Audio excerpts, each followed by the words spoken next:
Hey guys, we're back at it again on this reverse trike build. So where I was up to was making the spindles here. I've actually cut a little bit off the top of this now, so it looks a little bit better. And I'm going to weld a couple of tabs on there so I can buy some rose joints and then start making the A-arms and everything.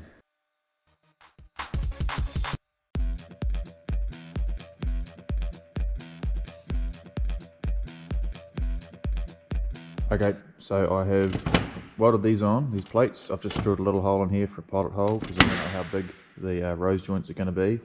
Got the boss to order them, they're going to go on there. So what I can do now is make the parts where it attaches to the chassis.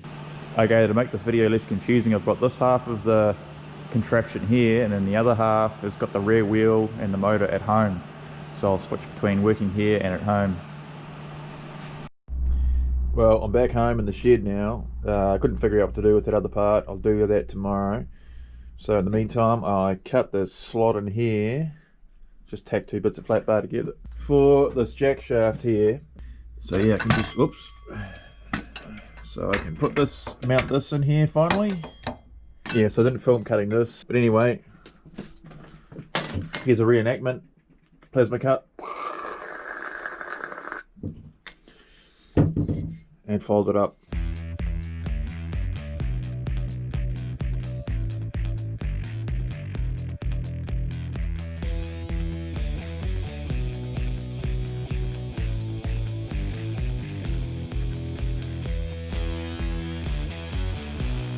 Okay, so I've tacked this one on, and I've got to get under here and tack this other one.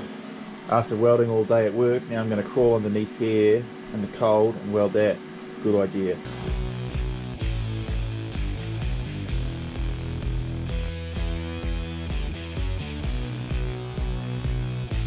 Righto, that's mounted up now. It's pretty good actually, that was easy. The bolts are hitting, but I can trim this plate back later. Okay, so I'm back at home in the shed, and I might do a bit of work on this part. What I got here is this box that I'm going to pull the electronics in, but it looks a little bit dorky, so I'm trying to make it a bit more nice looking somehow. Oh, so I tapped the frame out here to make it nice and easy to, you know, remove and place it back on. And then tapping this side, oh, guess what happened? Had a dirty old tap snap. So I removed the snap tap with a screwdriver that's flat, just gave it a tap.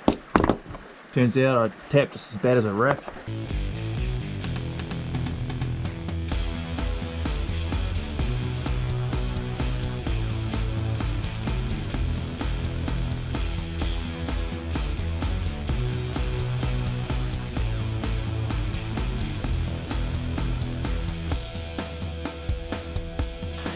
So what I've done here is I've just welded up a big alloy blob so I can drill and tap through there, and instead of putting a riv nut in, so I don't have one.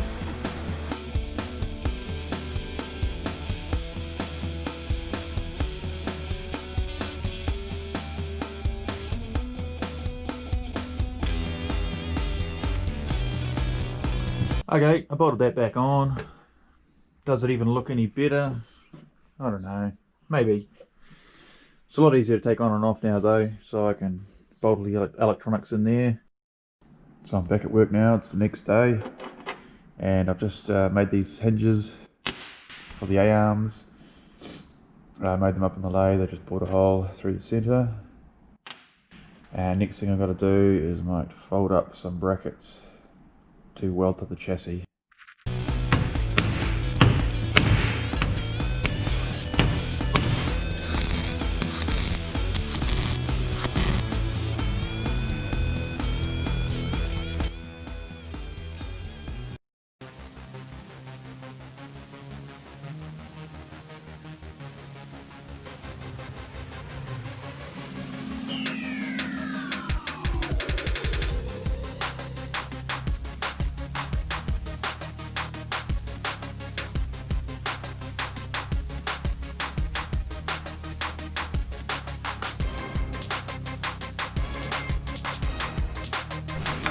Okay, I've got that all tacked together, so now I've got to make that fit in there, but it's a tapered shaft, so I'm going to have to tape that hole somehow. This. Ah.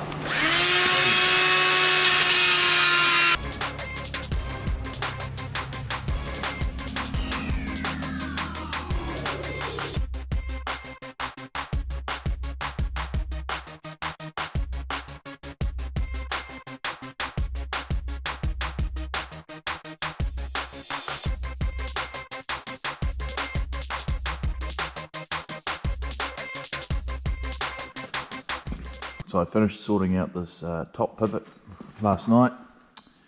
Looks a little bit weird, but it's what's parallel to the bottom one.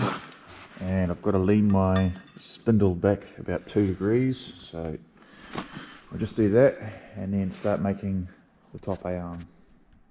Just show you guys how it's an easy way of doing like a notching tube if you don't have a tube notcher or you can't be bothered using one. All you do is set it up so your angle's there, and then guess your angle.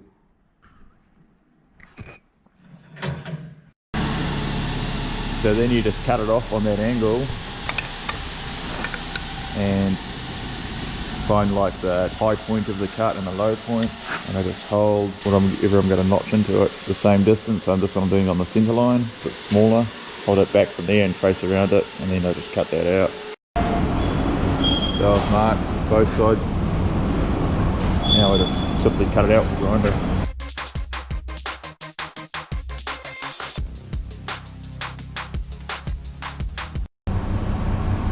And there you go. It doesn't end up perfect, but close enough.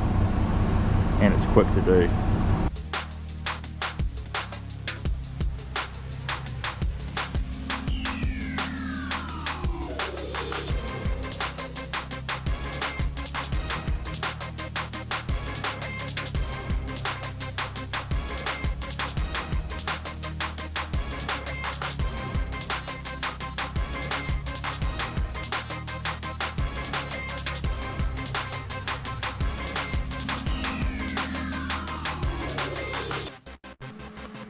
So I got that all together, but I had problems with the geometry. I had these plates here on the other angle, so when you lifted it up, they would bind up. So I turned them around and now it goes good like that.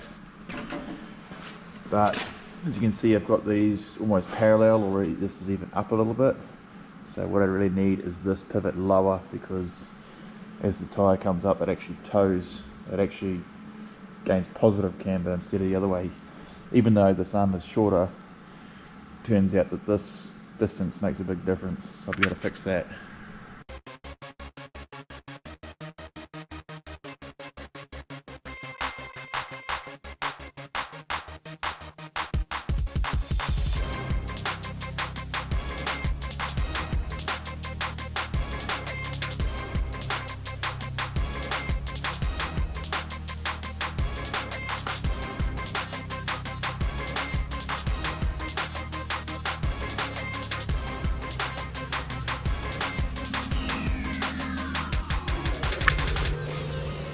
Okay, so I've changed that geometry, how that's set up now, got that way lower.